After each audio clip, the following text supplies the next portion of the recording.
Let's do another example. Let's look at the claim all prime numbers are odd. Now we all know that this is false. And we know it's false because we know that 2 is a prime number which is not odd. But let me tease apart the logic that underlies that conclusion. Because in more complicated situations where we're not familiar with the domain or with the result, all we'll have to use is the logic itself. So I want to make heavy weather of this in order to understand the kind of reasoning that we'd use in situations where we don't know the answer. Okay. So I'm going to let P of x mean x is prime, and I'm going to let O of x mean that x is odd. So the sentence can be written symbolically as for all x, if x is a prime, then x is odd. When I negate this, I get exists x, not px. Yields O of x. Or another way of writing it, there is an x such that P of x and not O of x. The negation of not for all x, P of x implies O of x is there exists an x such that P of x and not O of x. In words, i.e., there is a prime that is not odd. So in order to prove that this is false, which is the same as proving that the negation is true, the logic says find a prime that is not odd. And we can. 2 is a prime that's not odd. So if I want to prove conclusively that this statement is false, which is the same as proving that its negation is true, what I need to do is demonstrate that there is a prime that's not odd. And in this case, that's immediate. We just pull 2 out of the hat, observe that 2 is prime and it's not odd, therefore the negation is true, the original statement is false. Well, in that simple example, that was making much ado about nothing. But in more complicated situations, going through the underlying logic is often the only way forward. By now you should have noticed the pattern of behaviour that's happening with these symbolic negations.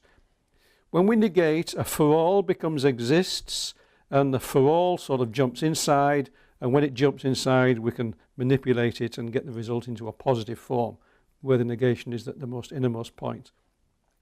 You can actually turn these into formal symbol manipulation rules, and which means you can implement them on computer systems, and there are computer systems that do this kind of reasoning for you.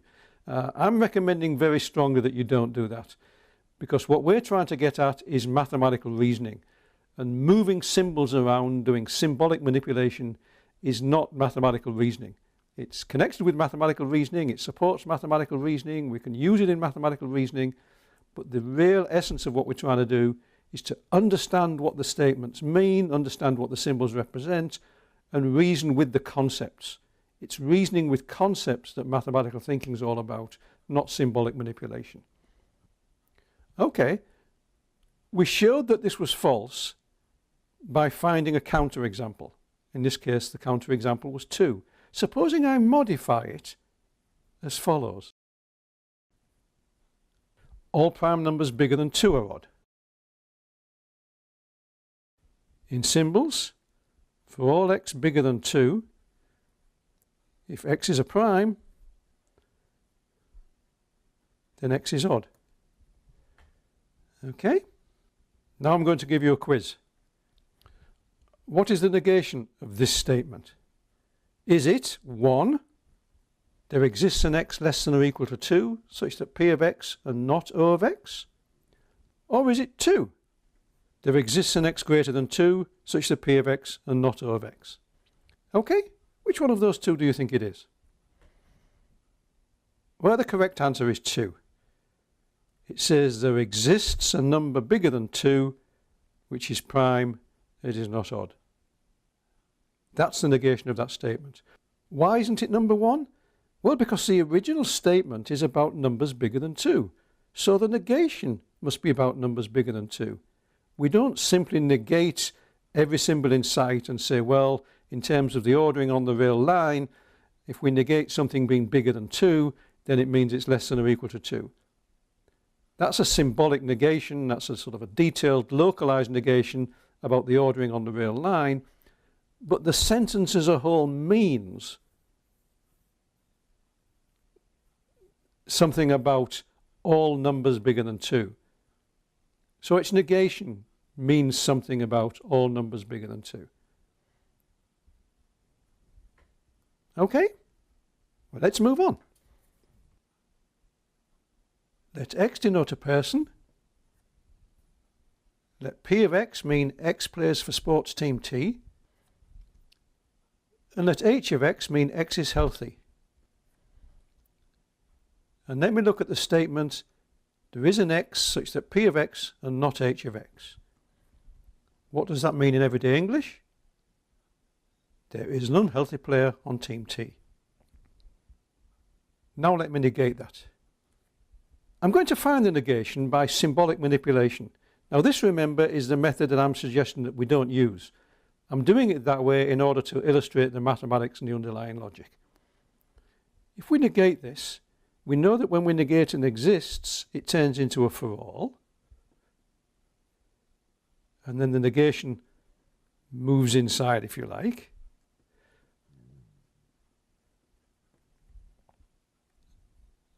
And then when we move that negation inside, we get not p of x or h of x. So the negation moves inside. We get p of x becomes not p of x. When we negate a conjunction, we get a disjunction. And when we double negate something, we get the original thing back. Remember, this is not the way I'm recommending you do it.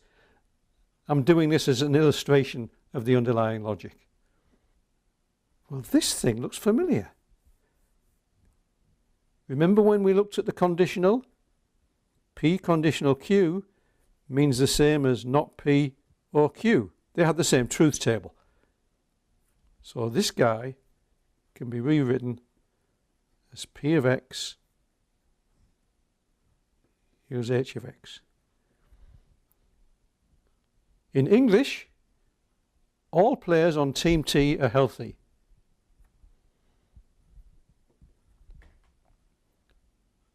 Well, is that the negation of that? There is an unhealthy player on team T. Well, if it's not the case that there's an unhealthy player on team T, then all the players on team T must be healthy. Which is definitely the case. That is definitely the negation of that.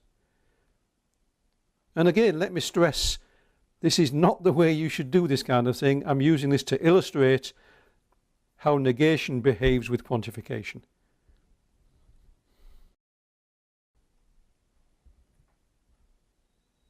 Next point. Suppose I write down a sentence like the following. For all x, if x is greater than 0, then there is a y such that xy equals 1. Is that true or is it false? Well, there's no way of knowing. It depends what the x denotes. If x denotes a motorist or an automobile or a healthy team player, it's completely nonsensical. If x denotes a natural number, it makes sense, but it's false. If x denotes a rational number, it makes sense and it's true. But the point I want to make is that a quantifier only tells you something if you know what the variable denotes.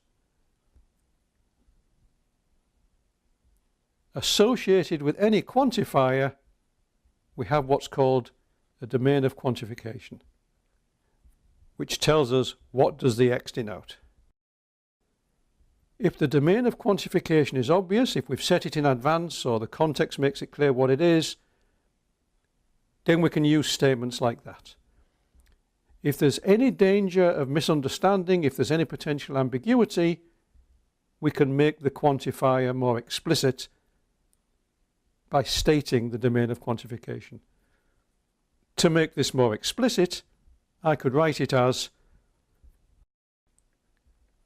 for all x in the set of rational numbers, if x is positive, then there is a y such that xy equals 1. And now I've got a true statement that's unambiguous. It tells us that for every positive rational, well, wait a minute. I haven't actually been explicit as to what the y is, have I? Now, arguably, having made it clear that the x denotes a rational, it's reasonable to assume that the y denotes a rational. But if I want to, I could be even more explicit and say for all x in Q, if x is greater than 0, then there is a y in Q such that xy equals 1. I think most mathematicians would agree that if you're explicit about the quantifier at the beginning of a statement, then absent any indication to the contrary, the other quantifiers denote the same thing. But if there's any possibility of misunderstanding or if there's any potential ambiguity, it's better to be explicit everywhere as to what the quantifiers denote.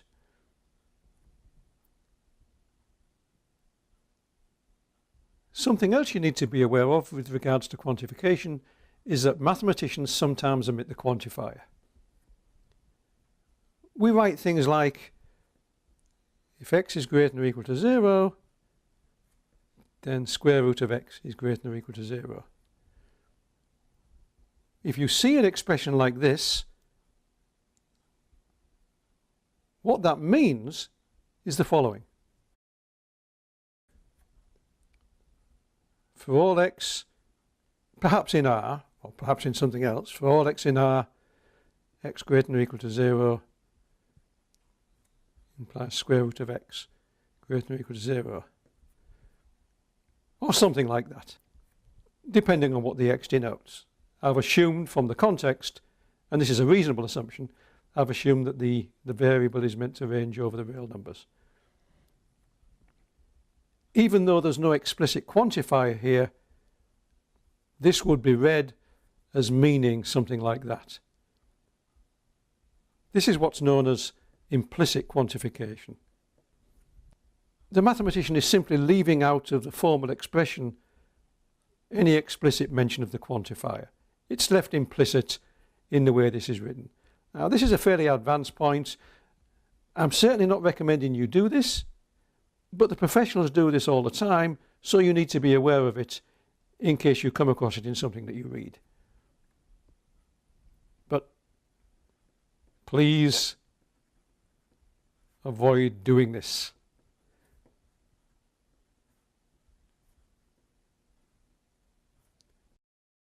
I realize by saying this that I'm saying do as I say, not as I do, because like all professional mathematicians, I do write things this way all the time. But while you're still learning about these ideas, it's best to avoid doing it, because if you don't use this in the right kind of context, all kind of difficulties can arise. And having given you one caution, let me give you another one. This is about combining quantifiers with conjunction and disjunction. Let me just do this by way of an example. Let n, the set of natural numbers, be the domain of quantification. Let e of x mean x is even, and let o of x mean x is odd. Look at the formulas for all x, e of x or o of x, and for all x, e of x, or for all x, o of x. I guess I don't need that last bracket, right? Okay, for all x, e of x or o of x, and for all x, e of x, or for all x, o of x. Notice that the first one is true. It says for every natural number, it's either even or it's odd. What does the second one say? It says every natural number is even or every natural number is odd. Well, that's false. Well, the point I'm trying to make here is you can't just take a for all and take it inside a bracketed expression. If you do that, you're likely to end up turning a true statement into a false statement, or vice versa. Similarly, if I take there exists x,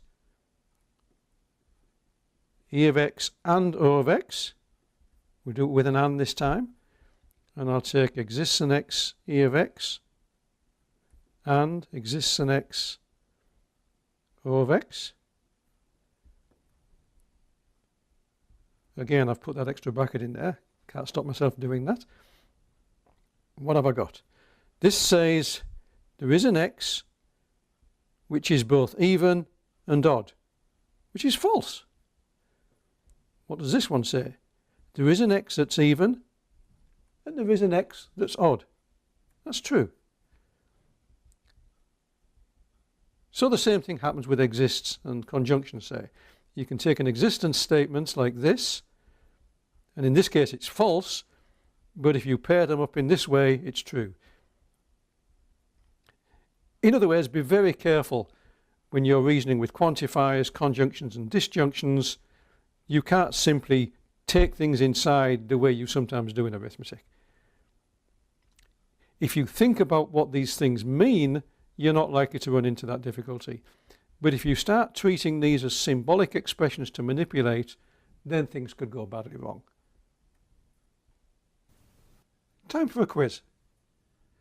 Okay, well, we've just seen that this expression, something like for all x, ax or bx, is not equivalent to for all x, ax or for all x, bx. The example we looked at was whether numbers are even or odd, and it was the case that for all natural numbers, the number is either even or odd, but it's not the same as saying that all natural numbers are even or all natural numbers are odd. In the case of even or odd for natural numbers, this is true, but both of these disjuncts are false, so the disjunction is false. Okay, what about this? Instead of having disjunction, we've got conjunction. Are these equivalent or not? What do you think? Well, the answer is yes. They are equivalent. Now, you could argue this in an abstract form, but let's just look at an example that's pretty illustrative. Let's take something like all athletes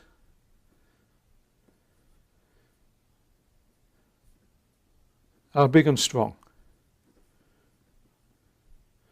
Okay, so X denotes athletes, A means big, B means strong, so that says all athletes are big and strong. This would say all athletes are big, and then we'd have all athletes are strong.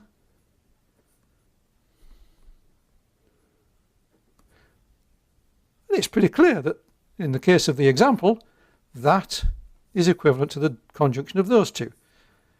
If all athletes are both big and strong, then in particular they're all big and they're all strong, and conversely, if they're all big and they're all strong, then they're all big and strong. In other words, when you've got universal to quantification, if it's combined with a conjunction, then you get the equivalence of these two forms.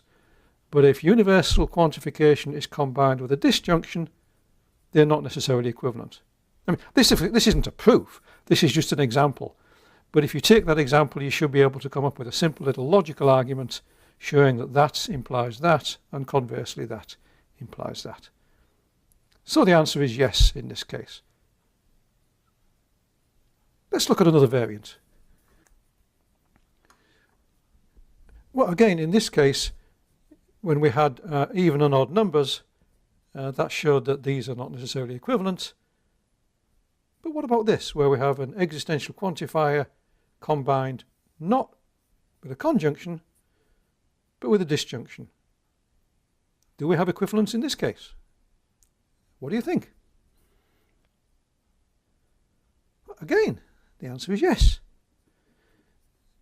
These are in fact equivalent. What would be a good example? Oh, let's take something like There is a player. Let's keep with athletic examples. There's a player who, or let's say, who is a good attacker or a good defender. Okay, so there is a player who is a good attacker or a good defender. Is that the same as saying, let's just simplify it a little bit, there is a good attacker or there is a good defender? Okay, and we're going to disjoin those. So if there is a player who's a good attacker or a good defender, one or the other, then whichever one it is will be here. If the player who is referred to here is going to either be a good attacker or a good defender, so one of those two is going to be true, which means that the disjunction is true. So if this is true, then that's true. And conversely, if there's a player who's a good attacker, then that player is a good attacker or a good defender, in fact a good attacker. Or if it's this one, then that's true.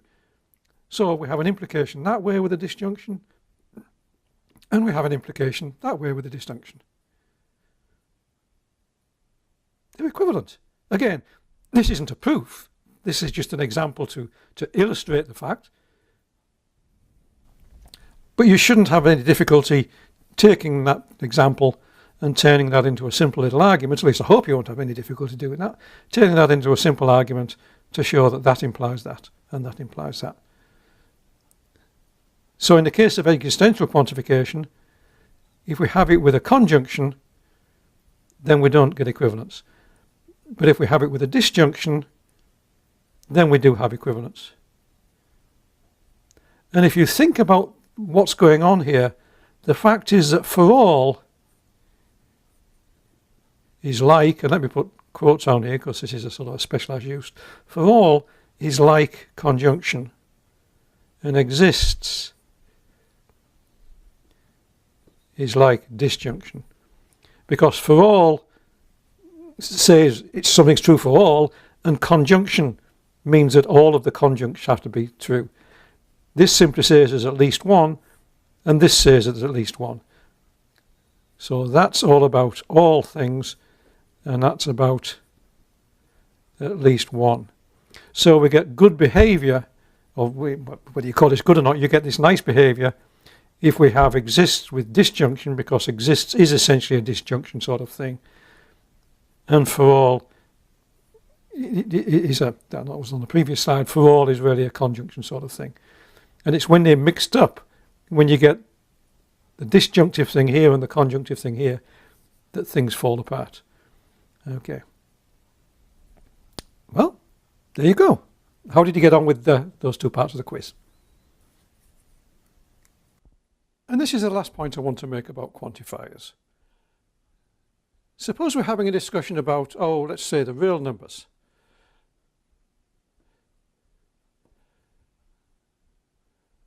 So if we have variables x, y, and z, they're assumed to denote real numbers. The domain of quantification will be the set of real numbers. And in the course of the discussion about the real numbers, we want to talk about rational numbers, or particular rational numbers. We might want to mention that there's a rational number x. Well, there's one way we can do that. We can talk about the rational number in this context. We can say there is an x in Q. Or we can say for all y in Q. Or if I want then to talk about a natural number, I can say for all n in the set of natural numbers. So by introducing explicit domains of quantification in this way, in the course of discussing real numbers, I can restrict attention to particular rationals or natural numbers or whatever. And so in the course of an argument, I can actually use multiple domains of quantification. Well, in examples like this, where we're talking about different sets of numbers, this is fine. But in other situations, it really doesn't make sense to introduce multiple domains of quantification. For example, Suppose I'm going to be talking about, let's say animals. So suppose the domain of quantification is the set of animals. And then I might want to say something like, every leopard has spots. Well, how would I do that? Well, I suppose I could say, for all x in the set of leopards, x has spots. But in the next sentence I might want to talk about tigers, and then giraffes, and then who knows what, and very soon I could have a whole range of different domains of quantification floating around. And that's not very clean, it's not very nice, and it's certainly not very sensible.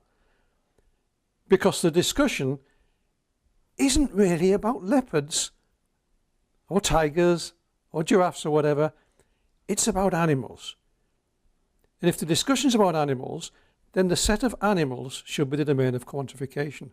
So instead of writing something like that, what I should write is, for all animals, if that animal is a leopard, then it has spots. That allows me to say something like, there is an animal which is a horse and has spots. There's a spotted horse. Or I could say, for all x, if x is a tiger, then x doesn't have spots. The point is that if I'm talking about animals, then when I refer to specific animals, I'm not changing the domain of quantification. I'm still talking about animals. I'm just describing properties of particular kinds of animals. The discussion is still about animals, so the domain of quantification should be animals. It's different here because the domain of quantification arguably is the set of real numbers, or the set of all numbers. And then, because we have these standard subsets, it's okay to introduce things like this. You don't have to. You could actually use something analogous to this. But in this kind of situation, yes, if you're talking just about real numbers, then you really don't want to be introducing particular subdomains. You should use the analog of these kinds of expressions and talk about if it's a rational than this, if it's a natural number than this. But if this is really a discussion about all numbers, not just the real numbers, then these are just particular categories of real numbers and natural numbers and so forth. And you can have subdomains, you can have different domains of quantification. This isn't an issue of right or wrong, it's an issue of whether it's sensible and helpful to work in a certain way. And using separate subdomains of quantification is fine if they are natural domains and it makes sense to talk about it that way. But the idea of a domain of quantification is that that tells us what it is we're talking about. If we're talking about animals, then don't introduce different domains of quantification that are not animals. Even if they're subdomains, it gets complicated. Okay, that's enough about quantifiers for now. I suggest you go away and see how you get on with assignment number 6.